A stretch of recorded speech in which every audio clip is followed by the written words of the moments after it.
आजकल जो है कि पत्नी का मतलब है जो साध्वी सुशील सज्जन अपने पति को भगवान मानने वाली।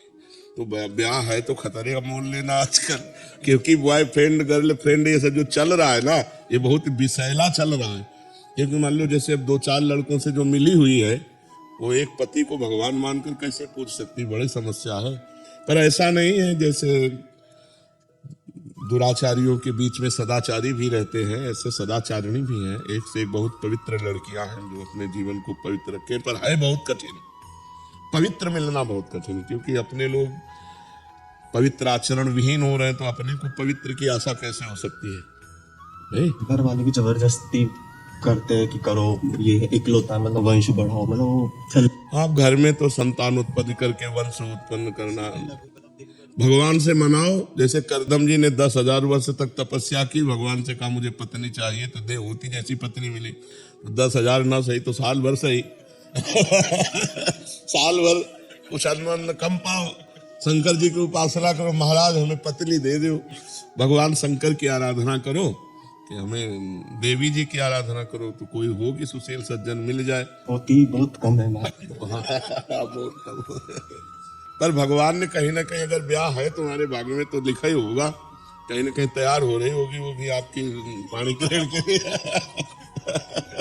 ऐसा हो श्री जी की इच्छा समझ के ही बस चलता रहे कि बस अब जैसी उनकी इच्छा। हाँ बिल्कुल बिल्कुल। बकायद आपका जो प्रश्न है बहुत गंभीर प्रश्न है कि आज सुशील बच्चों को सुशील बच्ची मिलना या सुशील बच्चियों को सुशील बच्चे मिलना बहुत दुर्लभ बात हो गई। क्योंकि स्कूलों में नए नए बच्चे जो थोड़ा अच्छे, वो भी मतलब भ्रष्ट मार्ग में जा रहे हैं, जैसे नशा करना, गर्लफ्रेंड बॉयफ्रेंड बनाकर व्यभिचार करना, ये सब बहुत गंदी बातें हो रही हैं हमारे देश में। पहले हमारे समय में तो था ही नहीं, गर्लफ्रेंड बॉयफ्रेंड था ही नहीं, सिस्टम ही नहीं था, गंदी भावनाएं नहीं थी। अभी जब से मोबाइल चला ना, तब से गंदी भावना का बच्चों में सृजन हो गया, गंदी गंदी बातें। अब तो लिव इन रिलेशन भी चल गया है, वो तो और भी बुरा है महाराज जी। बिल्कुल बिल्कुल नहीं, ये हमारी भारतीय पद्धति नहीं। ये कलयुग का अंतिम चरण है बहुत। अभी तो प्रथम चरण है, 4,32,000 वर्ष का है, जिसमें अभी 5,000 के ऊपर हुआ है, अभी तो 32 पूरे नहीं हुए। अरे भा भ्रष्टाचारा सब संसारा धर्म सुनई नहीं काना, कलिकाल बिहाल की मनुजा नहीं माने को अनुजा तनुजा। ऐसा मतलब समय कलिकाल का आएगा, कहाँ से कौन से क्या क्या चरित्र हैं, अब कैसे मतलब उसकी व्याख्या कैसे करें। हमारे देश में तो इस बात का प्रमाण है कि एक बार जिससे हाथ मिला लिया, आजीवन उससे निर्वाह किया, कभी दूसरी की तरफ हाथ उठा के नहीं दिखाए। भारत है, ये भारत है, ये विदेश नहीं है कि आज उसके साथ कल उसके साथ, ऐसा नहीं है। बहुत गंदी बातें विदेश से आई हैं। और देखो सुख भी इसी में है, अपनी पत्नी है, अपना पति है, और आजीवन एक के साथ, तो सुख भी। अब पति को विश्वास नहीं, पत्नी के ऊपर पत्नी को विश्वास नहीं, पति के ऊपर एक घर में रह रहे हैं अविश्वास से कैसा जीवन। तो आज का समय बहुत विचित्र है, बहुत विचित्र है। भगवान बचावे, किसी को चरित्रवान पति मिल जाए या चरित्रवान पत्नी मिल जाए तो बड़ी कृपा समझो भगवान के। नहीं तो आजकल देखो सब चरित्रविहीन हो रहे हैं, नए नए बच्चे विशेष। तो व्यभिचार प्रवृत्ति तो मलिन प्रवृत्ति है, इसमें कैसे कहा जा सकता है कि हमारी संतान है। वर्ण संकरता फैल रही, पितरों को श्राद्ध तर्पण आदि नहीं मिलेंगे, सब तरह से अधर्म की वृद्धि हो रही है। हमें लगता है सुधार करो भाई, जो सुन रहे हो, अपने चरित्र को पवित्र रखो, अपने जीवन को महान बनाओ। ये सब गंदी बातों से कोई महान नहीं बनता है। वैराग्य हुए बिना भी परम पद की प्राप्ति हो सकती है। हाँ हो सकती है, यदि हम घर गृहस्थी के भोगों को धर्म पूर्वक भोगे। तो जैसे भूख लगी है तो धर्म पूर्वक कमाए हुए अन्न से पेट भरे, काम सता रहा है धर्म पूर्वक पाणी ग्रहण की हुई पत्नी से सहवास करें, हमें मोह सता रहा है अपने बच्चों से भागवतिक भाव से प्रेम करें। धर्म के अंतर्गत किया हुआ भोग मोक्ष की पदवी प्रदान करने की योग्यता प्रदान कर देता है, और अधर्म से किया हुआ भोग नरक की गति प्रदान करता है। धर्म पूर्वक काम भगवान का स्वरूप है, अधर्म पूर्वक काम नरक का स्वरूप है। कामः क्रोधा तथा लोभः तस्मात् दैत्र्यं त्यजेत्, त्रिविधम नरकस्येदं द्वारम। नरक के 3 द्वार, काम क्रोध लोभ, और वही अगर धर्म पूर्वक किया जाए तो भगवान की प्राप्ति कराने वाला बन जाता है। तो आप अधर्म का त्याग करके भगवान का नाम जप करते हुए घर गृहस्थी में रहते हुए यदि भजन करो तो भगवान की प्राप्ति हो जाएगी। क्यों? भगवान की प्राप्ति करने के लिए जो हमें चाहिए वो है धर्म, वो है भगवान का भजन। अगर विरक्त होकर धर्म से न चले और भगवान का भजन न करे तो क्या विरक्त को भगवान की प्राप्ति हो जाएगी क्या? नहीं। अगर ये प्रपंच में फंस गया, गुरु चेला रुपया कमाना ये वो, तो हरे शिष्य धन शोक न हरई, सो गुरु घोर नरक ना पड़े, उसको नरक जाना पड़ेगा। भजन से भगवान की प्राप्ति होती है, गृहस्थी विरक्त से कोई मतलब नहीं है। मनमानी आचरण करे, पाप आचरण करे, भजन न करे तो नरक जाएगा कि नहीं जाएगा? अच्छा, बाबा जी बन करके यहाँ गलत काम करे तो कानून बंद करेगा कि नहीं वो करेगा? यहाँ का कानून उसको उठा के बंद कर देगा कि नहीं कर दे?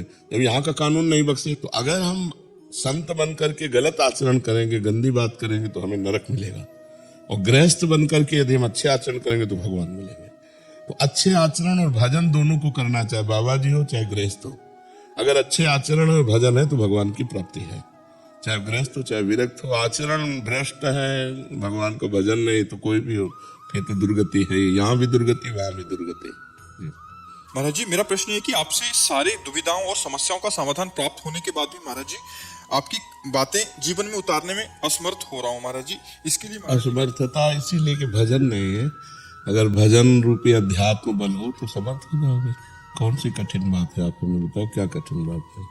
हाँ जी, मैं जब पिछले बार आया था तो अबला नसानी अबला नसीम का संकल्प आपसे कहा था टूट जाता है, तो आपने कहा था कि बड़ा वृक्ष होता है ना, जब वो आंधी में उखड़ जाता है तो महीनों हरा भरा दिखाई देता है, लेकिन उसकी जड़ नहीं होती।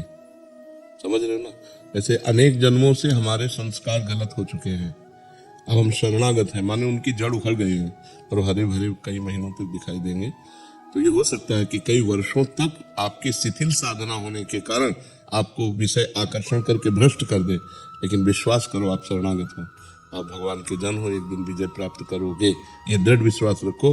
और नाम जप करते रहो, और जितना बच सकते हो बचते रहो। जब ना बचने की बात आए तो ऐसे हो जाओ भगवान से, आप मुझे बचा लो, हमारी बात मानो। ऐसा करना, जहाँ कहीं गलत हो रहा हो तुम्हारे जीवन में और तुम अपने को न रोक पा रहे हो, वहां से हाथ उठा दो, हे भगवान आप देखना, अब आप संभाल लेना, मेरी सामर्थ्य नहीं है, मुझे आपकी माया प्रचंड है, घसीटती जा रही, मैं गलत जा रहा हूँ प्रभु, मैं जान रहा हूँ कि मैं गलत हूँ, लेकिन मैं नहीं रुक पा रहा हूँ प्रभु, हम पर वो जरूर बल देंगे, वो कोई ऐसा रास्ता बना देंगे कि आप निकल जाओगे। समझ रहे हो ना? लेकिन आप जानबूझ करके गिरोगे तो फिर नहीं, फिर तो पड़े ही रहोगे वहीं। जानबूझ करके अगर जहर खाओगे तब तो मर ही जाओगे। अगर कोई धोखे से जहर खवाएगा तो भगवान बचाने का चांस है। मीरा जी को जहर पिलाया तो बच गए ना, लेकिन जानबूझ के जहर खाओगे तो मर ही जाओगे। फिर ये जहर से भी विषैला है विषय, बहुत जन्मों से भोगते आ रहे हैं। तो जहां अब लगता है कि हम गलत काम नहीं करेंगे, अवसर मिला तो फिर गलत कर बैठते हैं, तो फिर परमार्थ से निराशा आ जाती है। सबसे ज्यादा घाटे की बात ये होती है कि हमसे गलती हो गई, तो वो गलती क्या करेगी, इधर का उन्नति मार देगी, मन ही नहीं लगेगा भजन में, सत्संग में, साधु महात्माओं की बातों में, मन ही खराब हो जाएगा, फिर हमारा जीवन बर्बाद हो जाएगा। गलती हो जाना उतना भयानक नहीं जितना गलती का परिणाम भयानक है। हमारे अंदर उत्साह ही खत्म कर देता है भजन का, यार क्या इतने महीने से कर रहे हैं, भ्रष्ट हो गए, अब क्या होगा, ये कर देता है, वो अध्यात्म से हीन बना देता है। तो हमें लगता है बचने की कोशिश करो, मनुष्य जीवन बड़ा दुर्लभ है, इसी जन्म में भगवत प्राप्ति हो जाए। जहां गिरने को, हमारी एक एक बात पकड़ लो, जहां गिरने के चांस हो आप संभल ना सकते हो, वहां से हो जाना, अंदर से भगवान वो तुरंत संभाल लेंगे। गिरोगे तो उनकी गोद में गिरोगे। जन अवगुण प्रभु मान न काऊ, दीन बंधु अति मृदुल स्वभाव। बहुत दीन बंधु करुणा में भगवान है, अपने जन के अपराध गिनते ही नहीं।